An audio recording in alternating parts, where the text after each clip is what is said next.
Nous recevons beaucoup d'informations dans nos sociétés ouvertes. Nous savons beaucoup de choses. Nous accédons à la télévision, au quotidien, au mensuel, aux revues, aux livres, à la radio, à Internet. Les flux sont importants. Mais est-ce que nous comprenons? Est-ce que nous savons ranger? Le dessous des cartes, dès son origine, n'a pas cherché à faire savoir, mais à faire comprendre, à classer et à faire les liens. Très bien, mais selon quelle méthode? Quel raisonnement? En somme, quels sont les principes? D'abord, donner de la place à la géographie, c'est notre principe numéro 1. Voici une île.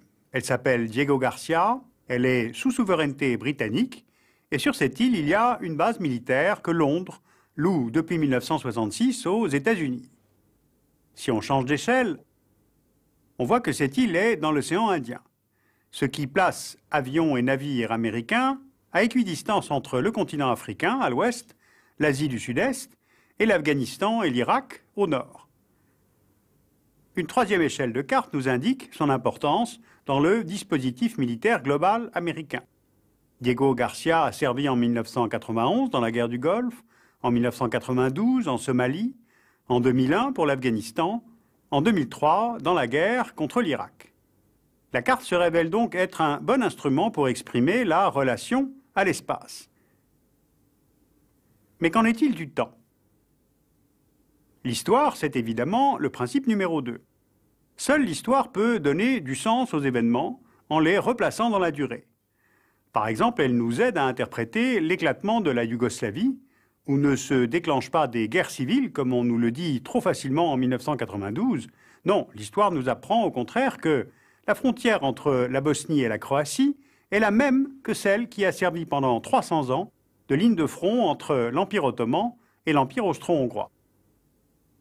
Et que cette ligne a certes tracé des fractures entre modes de vie plus ruraux au sud, plus industriels au nord, entre catholiques, musulmans et chrétiens orthodoxes, mais sûrement pas des différences anthropologiques entre les peuples slaves. Ces différences que fabriqueront volontairement les nationalismes des régimes serbes et croates. Dès lors, quels outils, quelles clés de lecture? Eh bien, il faut croiser les disciplines, c'est le principe numéro 3. Prenons la guerre en Tchétchénie. Comment comprendre cette guerre, cet acharnement russe contre ce petit territoire? Il faut la géopolitique pour saisir les enjeux. Mais côté société tchétchène, vous voyez maintenant le schéma d'une structure de parenté qui explique en fait comment cette société clanique tchétchène résiste. Si un clan est attaqué, les autres se mobilisent par le jeu des solidarités familiales, et ce depuis le XIXe siècle. En cas de conflit, ce système clanique se révèle utile, et pour le comprendre, nous utilisons l'ethnologie.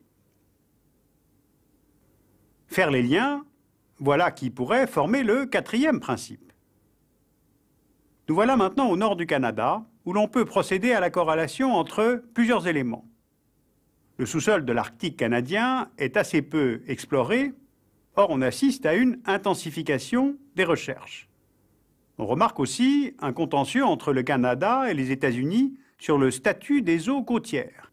Est-ce que ce sont des eaux territoriales canadiennes ou est-ce que ce sont des eaux internationales avec le statut de détroit? Et pourquoi ce litige? Et maintenant? Il faut, pour le comprendre, rapprocher la position sur le globe terrestre de cette frontière nord-canadienne et la conjoncture climatologique de ce début de XXIe siècle.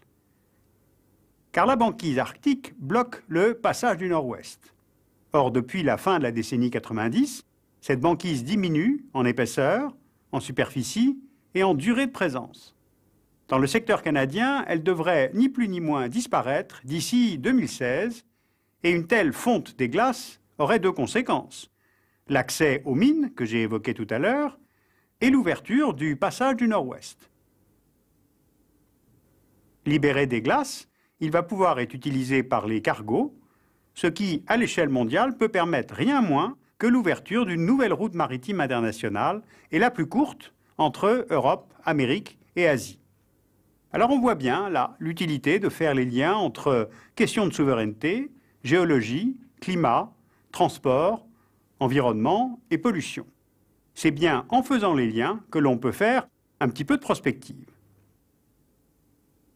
La prospective, ce pourrait être mon 5e principe. Si on prend une map monde pour avoir une vision globale de notre Terre, on pourrait penser qu'avec la mondialisation, augmente son unité, augmente la perception de sa fragilité. Eh bien, il n'en est rien. Dans la péninsule de Kola, les émissions de soufre des usines russes empoisonnent les herbages pour les rennes et l'océan arctique. Ces particules se retrouvent dans les animaux chassés ou pêchés et mangés par les hommes. Donc la chaîne alimentaire est partiellement empoisonnée. Autre lieu maintenant, on voit ici en 1980 la cartographie de la forêt amazonienne. Et voici la cartographie en l'an 2000. Troisième exemple, l'altération de la biodiversité est totale. On perd définitivement plusieurs espèces végétales et animales chaque mois. Et pourtant, c'est très curieux. On connaît dans nos sociétés ouvertes la gravité de l'état de l'environnement mondial, mais cela ne provoque pas de remise en cause du modèle économique qui provoque de telles dégradations. On a de plus grandes inquiétudes sur l'environnement et pourtant pas la moindre manif dans les rues lorsqu'il y a pic de pollution à Mexico ou à Lyon. La prospective, donc, ne joue pas son rôle d'alerte. Nous n'avons toujours pas d'organisation mondiale de l'environnement avec capacité de sanction. Seuls les États légifèrent et il existe un écart considérable entre ce que l'on sait, ce que l'on fait et ce que devraient entreprendre nos législateurs. Alors vous voyez la limite de ces 5 principes. On ne peut pas être géopolitiquement correct à tout prix.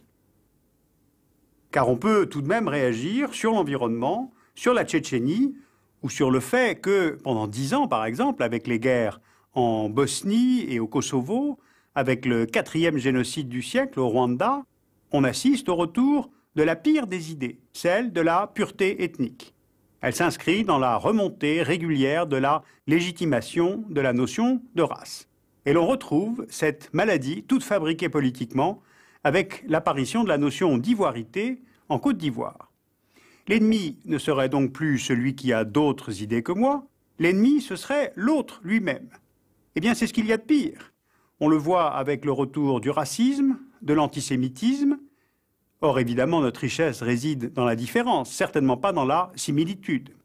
Eh bien si ces idées de différence raciale reviennent régulièrement à la surface, en face, il faudra sans cesse expliquer et enseigner.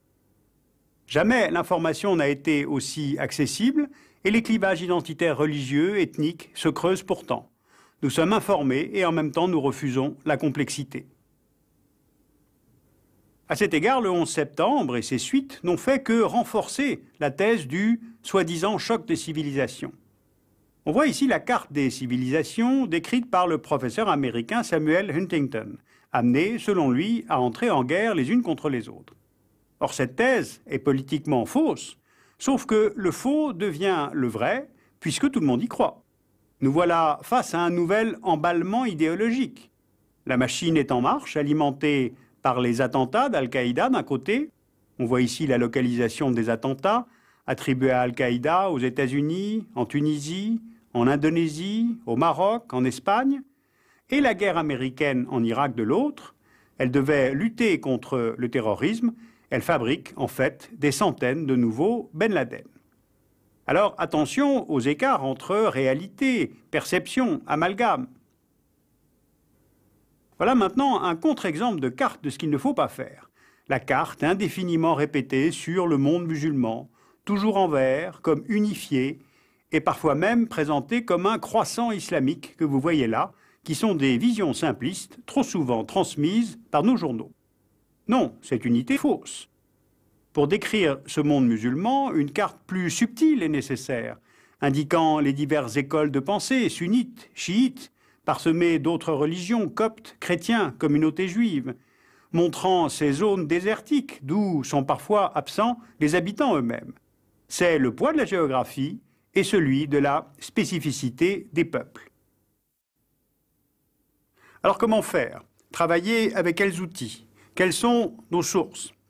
Alors d'abord, sur le site du dessous des cartes, vous trouverez la liste des ouvrages fondamentaux que nous utilisons régulièrement. Atlas, annuaires, revues. Ensuite, chaque émission est complétée par une bibliographie.